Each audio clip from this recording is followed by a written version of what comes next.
Mes chers compatriotes, bonjour. Voilà, si j'ai choisi de m'adresser à vous ce matin, c'est tout simplement puisque je pense que le moment est très grave.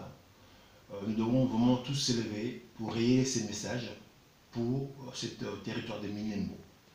Alors, vous voyez ce qui se passe actuellement, vous voyez un peu sur les réseaux sociaux le tutu poète rwandais qui réclament réellement, je dirais, Minembwe comme si c'était leur territoire.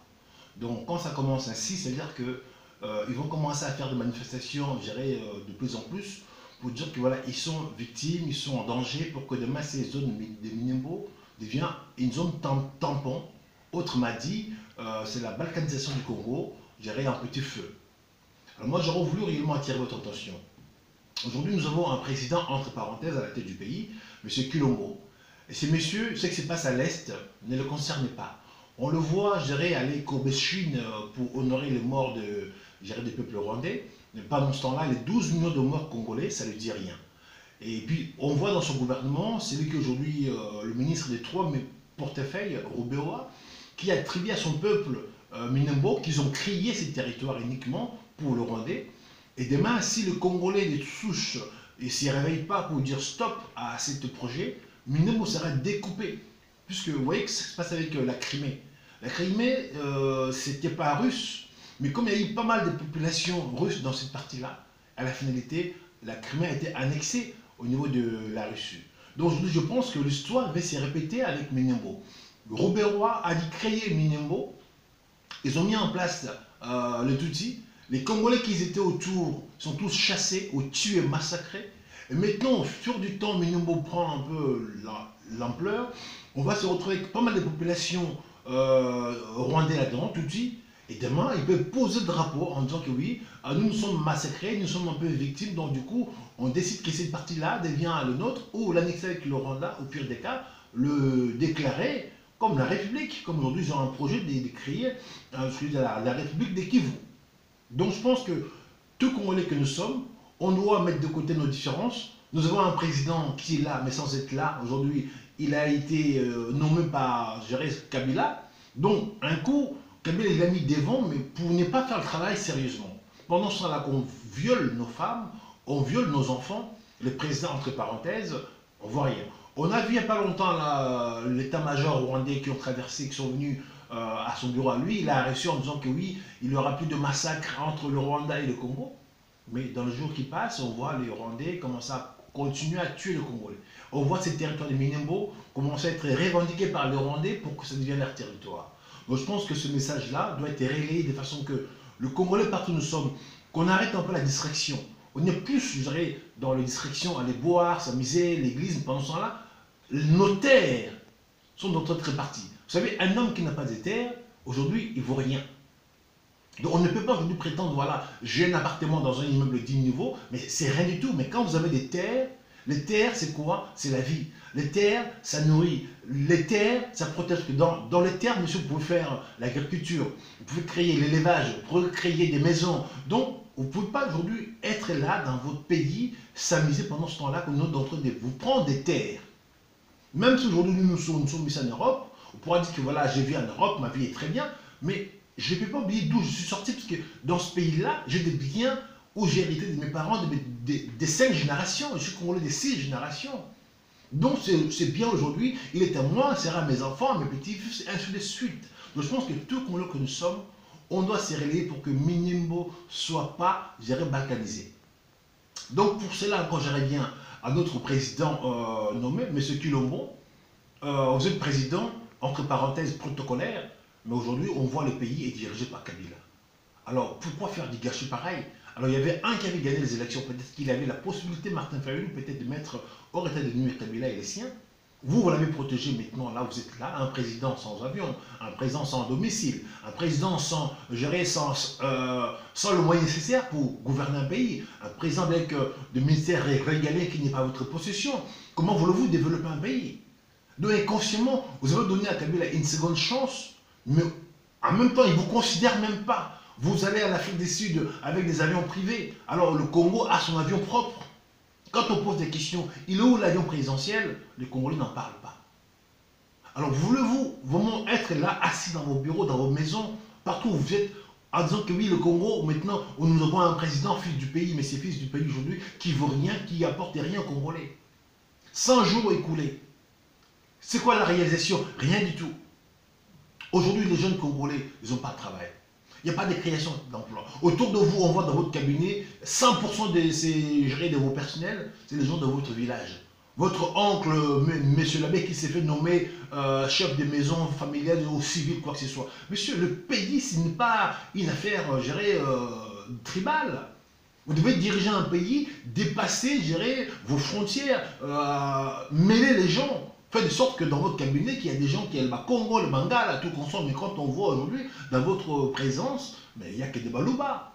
Alors comment voulez-vous pas que demain on dise que voilà, c'est un président de Balouba? J'aurais voulu que nous puissions traverser les frontières.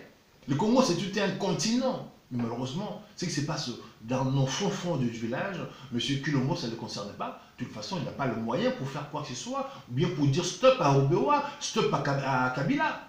Alors moi, sincèrement, j'appelle solennellement tous les jeunes gens, le mouvement citoyen, de commencer à en parler des Minembos. J'appelle réellement tous les résistants connus où la voix porte dans ce pays-là, dans le diaspora, commencer à parler des Minembos. Je peux citer le nom Odombo, je peux citer le nom Boketu, je peux citer le nom Jinowil, je peux citer le nom Baliangado, je peux citer le nom tous les moments qui sont là, qui parlent pour le pays, qu'on commence à parler solennellement du Minembos. Et puis peut-être pour compléter, le Messie Kofi Olomide qui vient ici commence à réclamer le concert. Monsieur Kofi Olomide, au lieu peut-être de nous demander à faire des concerts, parlez un peu des Minembos. Julien Piana, Fali Poupa. Parce qu'aujourd'hui, Minembos, ce sont nos terres. On ne peut pas vous permettre d'aller distraire les gens pendant ce temps-là. On tue les gens dans nos pays, on viole nos femmes, parce que vous êtes assis dans votre petite maison. La vie est belle. Non, je pense qu'aujourd'hui, humaniste que je suis, je ne peux pas permettre que moi, chez moi, j'ai à manger, j'ai à boire. Je me dis, voilà, le Congo, ça ne me concerne pas. Mais je suis concerné de ce qui passe au Congo. Je veux qu'au Congo, la vie humaine soit appréciée, soit sacrée. On voit en France ici, on tue 14 personnes par Kalachnikov, on dit, voilà, Charlie Hebdo, tout le monde est Charlie. Mais au Congo, il y a 12 millions de morts. Mais on n'en parle pas. Il s'est passé aujourd'hui la génocide, je dirais, juif. Il y a 6 millions, mais le Congo, 12 millions. 2 fois ça s'est passé avec l'histoire des nazis. Mais qui en parle? Le Congolais tout le soir dans les nganda. Boire, manger, danser. Et vous voulez que... Mais si vous ne réussissez pas dans le genre qui fait le Congo, ne va plus exister. Le Congo sera découpé et vendu en morceaux parce qu'aujourd'hui, le Congolais n'a pas la capacité de gérer leur pays. Donc, vraiment, la nouvelle génération, vous devez vous réveiller. Quand on veut le bien de son pays, on ne cherche pas les postes. J'étais à Kinshasa pendant 2 ans avec le père Tshisekedi personnel, mais quand j'ai vu que ce monsieur qui parlait entre parenthèses l'état des droits, carton jaune, carton rouge, mais en coulisses, il accompagnait les systèmes, j'ai dit de quitter ce monsieur. Alors j'avais des propositions peut-être de rester, d'avoir à 2 ou 3 ministères, mais je suis parti, puisque pour moi, la lutte, la cause était noble.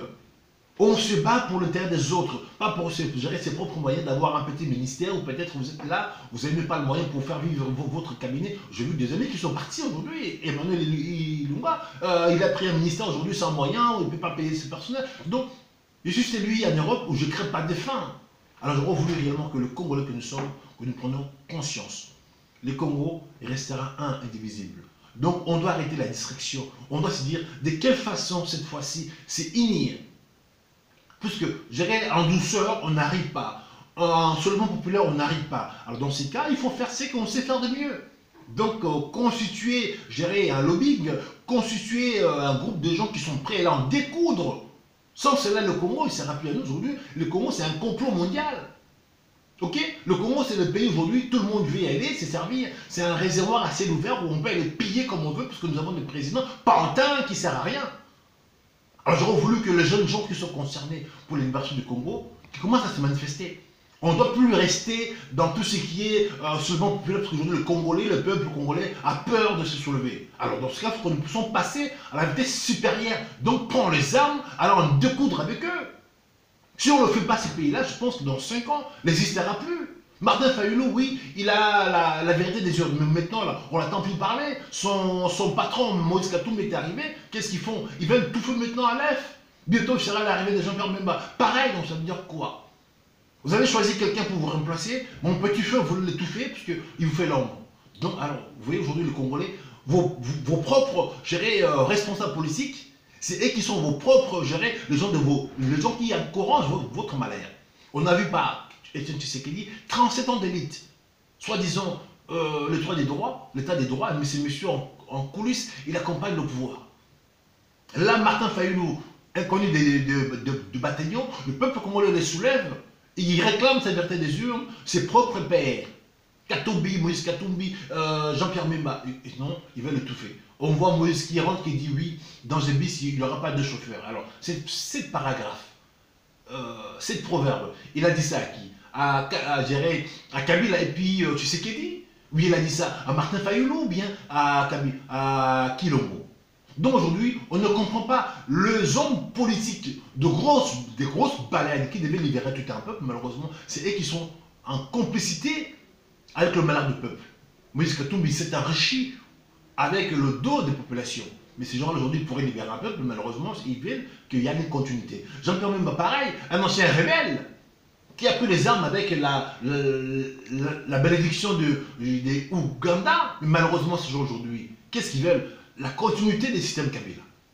Alors aujourd'hui, nous qui faisons la politique aujourd'hui, malheureusement, nous sommes derrière ces gens-là, parce qu'aujourd'hui, ils nous font l'ombre. Quand on s'adresse au peuple congolais, malheureusement, on a un peuple, on veut seulement écouter les grands. Alors malheureusement, tous vos grands torts là que vous avez vus, que j'ai cités, malheureusement, c'est eux qui sont le tort de vos malheurs. Nous qui sommes encore soi-disant petits, mais nous avons la folie pour vous libérer. Mais malheureusement, vous ne nous écoutez pas assez, puisqu'on dit oui, il n'est pas assez connu, il n'est pas assez de gros mouvements. Alors aujourd'hui, pour libérer un peuple, ce n'est pas une histoire d'avoir une grosse ventre ou bien avoir l'argent. Non, c'est la capacité, les valeurs donc, nous représentons, que nous défendons. Alors tous vos grosses, politiciens, les gros baleines, ils sont là, ils s'enrichissent, ils grossissent le ventre, et les bâtiments ne marchent même plus pendant ce temps-là, ils s'en fichent de vous. Alors peuple congolais, vous devez vous poser une question. Vous voulez continuer ainsi? Très bien. Dans 5 ans, le Congo sera découpé et sera rappelé à vous. Vous serez esclaves dans vos propres pays.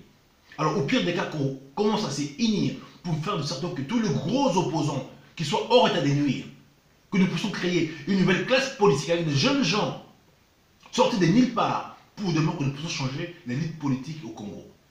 Et ce message, je m'adresse également aussi à tous les mouvements citoyens qui sont sur le terrain, qui parlent au Congo aujourd'hui. Je peux citer des petits jeunes que je connais, que j'ai fréquentés, Medarkan Kokolo, je peux citer pas mal de jeunes gens aujourd'hui qui montent. Alors, il faut commencer à parler des minimaux. On ne peut plus laisser cette partie du territoire entre les mains aujourd'hui de Rwandais. Robert a créé un territoire pour les siens. Et demain, peut-être, je pense, dans le jour à venir, sans me répéter, ils vont revendiquer leur État, et puis demain, poser un drapeau, le Congo sera découpé. Donc, ces messages-là, mes chers concitoyens, partagez-les. Ce n'est pas pour faire plaisir, ce n'est pas pour ma gueule, non. Pour que le Congo ne soit pas découpé. Bon, quand le message, pour que le lobby Minembeza la découpé, il faut combattre réellement le Roubaix-Roi. Kabila, il faut combattre la combattu. Monsieur Kilombo n'a pas le pouvoir de protéger les Congolais et les frontières qui sont avec les 9 pays. Aujourd'hui, parmi nous, on a des jeunes gens, nous sommes formés pour protéger ce pays-là. Malheureusement, on n'a pas l'accès pour diriger ce pays. Alors, peuple congolais, Kabola message pour que lobby, bon, la tech, non, tu dois les noter. Nous sommes des gens, on voit des lois, nous sommes des aigles. Le Congo a un projet macabre, Makata-Katayango. Donc, partagez cela pour que demain, nous puissions défendre le Congo. Roubaix-Roi, il faut qu'Azala, hors état de nuire. Kabila, pareil, tout son entourage, tout ce coin-là, Minembo, le chef coutumier, le frère des Roubaix-Roi, base à la chasser. Sans cela, le Congo-là, sera piano. Alors, c'est le message que j'avais à vous dire ce matin, c'était ça. Alors, je vous souhaite à tous une bonne journée. Partagez-moi ce message-là pour le terrain du Congo. Merci à vous, mes chers concitoyens.